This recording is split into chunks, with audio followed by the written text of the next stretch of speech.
Hey, I'm strummerdood or mad or whatever, I don't know. So one of the most distinct features of Child of Light is that the entire story rhymes. However, its writer Jeffrey Hallam made a point to say that the entire narrative could be understood through player interactivity.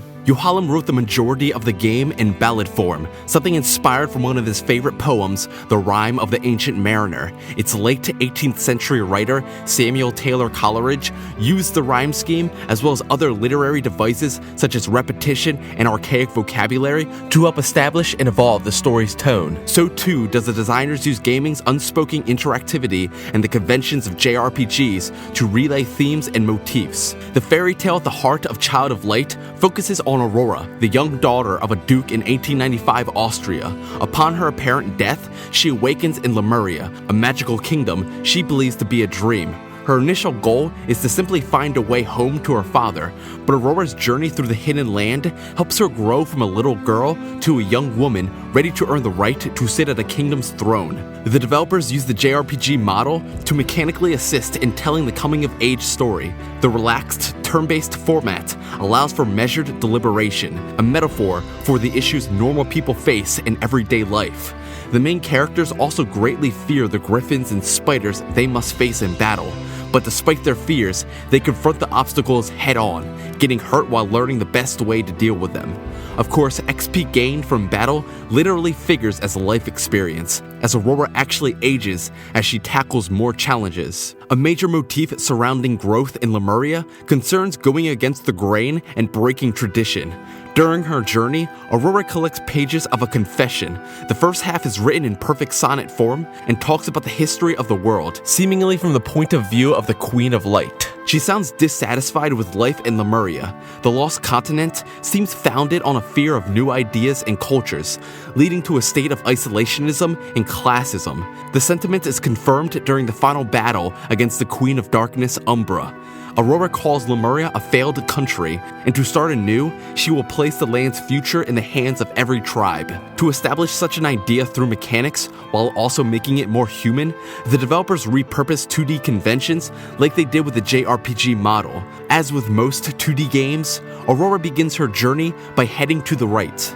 During this chapter, she constantly assures herself she's simply stuck in a vivid dream, but upon arriving at an old monastery, a mysterious lady of the forest tells Aurora of the reality of her situation and the peril befallen the kingdom. As a significant turning point for the character, she attains wings to fly about the levels, breaking free the constraints of her old world as she familiarizes herself with the fantasy and magic of Lemuria. To emphasize the idea through interaction, the player breaks tradition by turning around and heading left to truly start their journey, a dichotomy of 2D design. These elements help to add depth to the core theme of Child of Light, which concerns the company Aurora keeps. And again, it's done through mechanics. Immediately after leaving the monastery, the player can meet Rubella, a jester searching for her brother. Interestingly, the player can fly past Rubella and never help take on her burden. Same with Finn here. Talking to him prompts you to head into a well to find a cure for his people who have been turned into crows. But if the player flies out, Aurora will comment that her problems are far more important. She can simply go it alone in the story. Of course, the game becomes exponentially more difficult, which is precisely the point of having the choice at all. By helping others and understanding their burdens, the player in return receives a helping hand. To pound the concept home, many of the confessions implore its reader to open themselves up to others. And even if you're collecting party members and helping them with their problems, the game takes a moment to show how hopeless you would be without them. After deciding to abandon her party to return to Austria through a magical mirror, Aurora immediately comes upon a chest impossible to open without Igniculus's light. Soon after, the player flies by a major stat boost, attainable only by the Firefly. Also, enemies cannot be slowed in battle without old Iggy. Aurora and the player need these characters to achieve their goals. The idea of togetherness is central to the game's climax. Late in the game, Umbra strikes down Aurora, but to spark life back into her, the Queen of Light plays a familiar melody on the ordinary flute.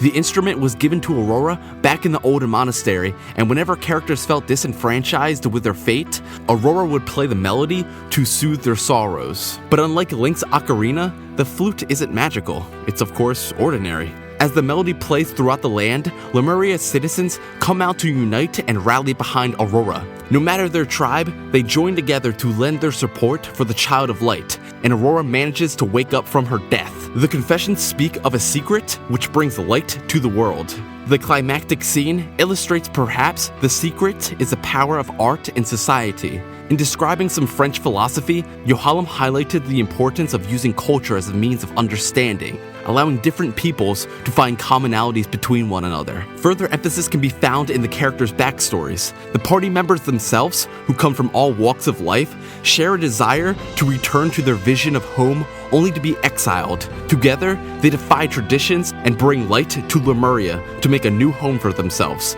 Consequently, Aurora's original goal. As she says, a home is where you grow, and by virtue of the JRPG genre, they have. The only magic imbued in the ordinary flute is the ability to play an affecting melody which unites the world. And ironically, the light is something from our world. The game implies we have the tools to better our world in the same way Aurora helped Lemuria, which is, after all, the whole point of a fairy tale, to apply things to our world. In the same way Lemuria's people connect through the universal language of music, we as players connect to the story, the designers, other players, through the universal language of interactivity, central to Japanese RPGs and the gaming medium as a whole, which is pretty neat.